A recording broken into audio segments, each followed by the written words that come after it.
गडचिरोली आणि धाराशिव दोन्ही ठिकाणी महाविकास आघाडीचे उमेदवार आघाडीवर दिसतात. गडचिरोलीमध्ये महाविकास आघाडीचा उमेदवार आणि धाराशिवमध्ये जसं आपण म्हटलं होतं ओमराजे निंबाळकरांनी लीड घेतलेली दिसते.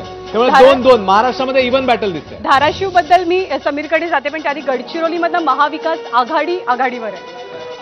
खरं तर जे एकंदरीत जे कल येत बारामतीमधनं सुप्रिया सुळे आघाडीवरती आहेत. पहिल्या काही फेऱ्या आहेत, कोणत्या मतदारसंघाच्या पेट्या उघडल्या गेल्यात हे माहीत नाही, पण बारामतीतनं सुप्रिया सुळे आघाडीवर, चंद्रकांत खैरे छत्रपती संभाजीनगरमधनं आघाडीवर. त्याची छोटीशी कमेंट गडचिरोलीमध्ये सुद्धा हेच अपेक्षित होतं. काँग्रेस तिथं कमबॅक करेल असंच वाटत होतं आणि महाविकास आघाडी तिथे आघाडीवर राहणार हे सांगितल्याच जात होतं. त्यामुळे कल जे आहेत ते अपेक्षेप्रमाणेच आहेत असं म्हटलं पाहिजे. 36 आणि 16 अशी सध्याची टॅली आहे. इंडिया आघाडी 16, एनडीए 36.